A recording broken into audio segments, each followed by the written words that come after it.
knew I was gonna be a millionaire. Like I actually grinded and prepared to be a millionaire. So eventually I became a millionaire. You know what I'm saying? So I live like that on a day-to-day basis. I watch what I say.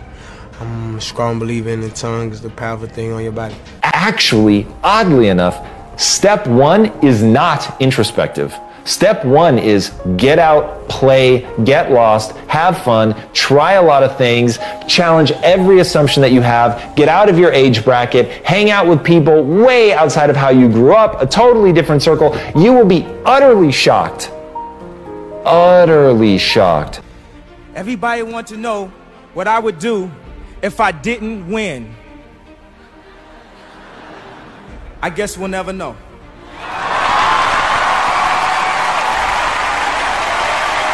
There was this huge distinction between people that think they know everything, and there are technicians that really do, and the ones that truly honestly, the technicians that are truly artists know nothing, right. And it's terrifying. I would never do anything if I knew how it was going to end up. You know, anytime you think you know how to do something, it's definitely not.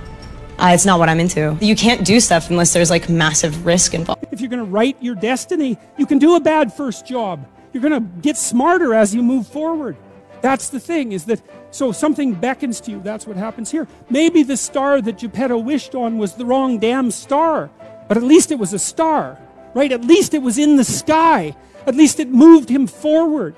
If you love something, if you have a strong passion for something, you would go to the extreme to try to understand or try to get it. Storytelling for me is the number one thing. It's writing, it's outlining, it's creating narratives that can inspire the next generation of athletes, right? What are those things? And not from merely a documentary perspective, but from a fantasy perspective, from a mythology perspective, right? What are those stories that we can use to teach the next generation of athletes, not just about the sport, but teach them about life through sport? You got to work your butt off. If you think that you're going to go and accomplish something really special and be the best in anything in the world, and you think you can do it without working, you make a big mistake. Because no matter what I did, if it was in bodybuilding or in acting or if it is in the political arena, it always took a lot of work. And you got to put out, and if you're not willing to work hard, forget about it. So there's another rule that is very important. I just look at, each day very up close, what's in front of me. Do I like it? Does it stick with me? Could I work on it for a few months? That's it, the slightest amount of control. To win actually is not important. To be successful is not even important. But how to plan and prepare is critically crucial. That means when you are prepared very well, when you plan very well, then success can come on your way. Think big, because then you're going to get big. Then you're going to go and achieve big things. That is the most important thing. We don't achieve big things by accident. So shoot for the top, shoot for the sky, shoot for the, for the stars. Don't ever let somebody.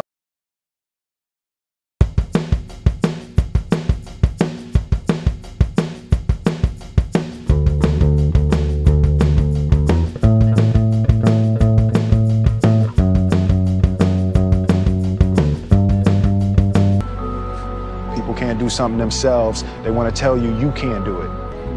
You want something, go get it.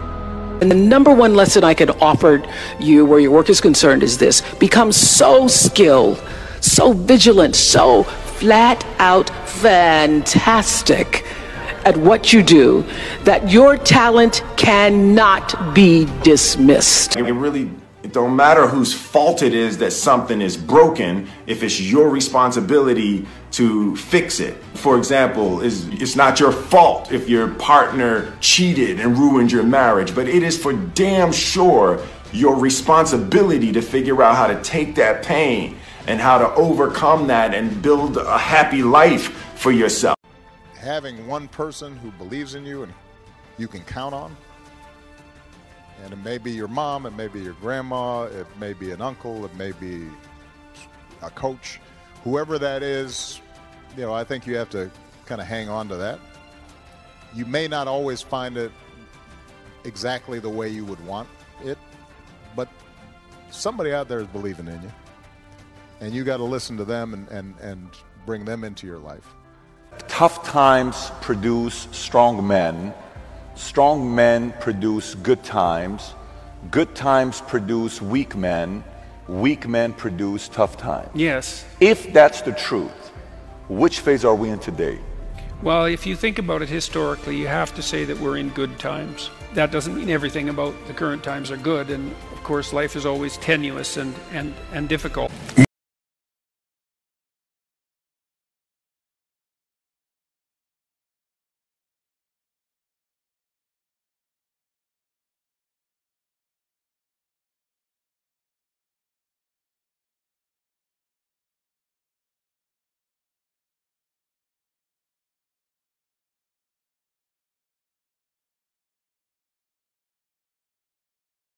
Is the most powerful weapon in the world. Once you put away your phones and your computers and all that we have nowadays, yeah, it's great. We're up to date.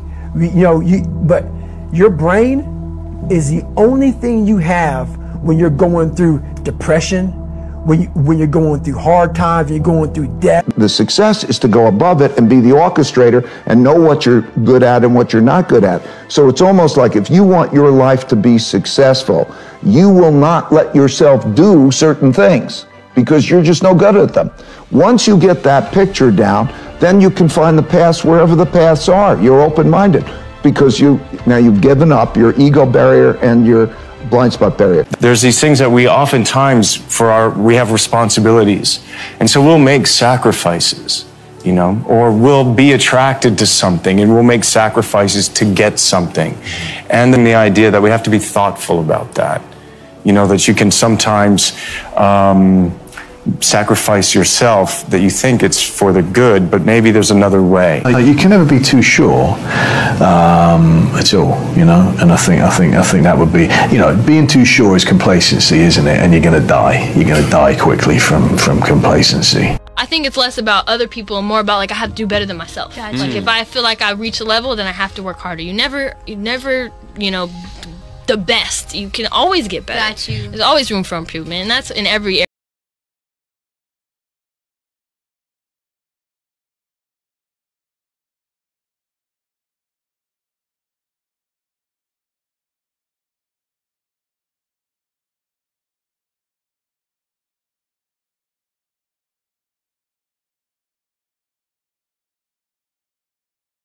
To make a decision that nobody in this league in your position will outwork you. People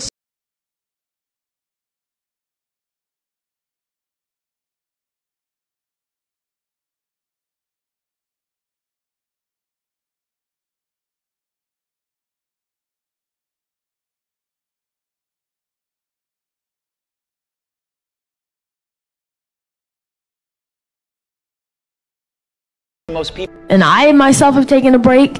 Everyone needs to just hold off and not be on their phone because we get so caught up in the negativity of social media that we forget to use it for a positive thing. My daddy used to tell me all the time, he said, son, best thing you can do for poor people is not be one of them. You know why? Because you can't help the cause. The first rule of success is to have a vision. You see, if you don't have a vision of where you go, and if you don't have a goal where you go, you drift around and you never end up anywhere. It's like you can have the best ship in the world, you can have the best airplane in the world. If the pilot or the captain doesn't know where to go, it would just drift around. It will not end up anywhere, or most likely in the wrong place. My daddy used to tell me all the time, he said, son, best thing you can do for poor people is not be one of them. You know why? Because you can't help the cause. Work ethic's always been an important thing for me. Here's the thing, based on sheer embarrassment of not being able to do my job as well as possible. Right. Have I gotten better at my job? I hope so. Been doing it longer. I'm trying to cut my handicap, as I've always liked to say. Yeah. But I know how to work maybe more constructively. I know how to get out of trouble if I'm feeling too much tension, or if I'm hung up one day at work. I've got some tricks to get out of it.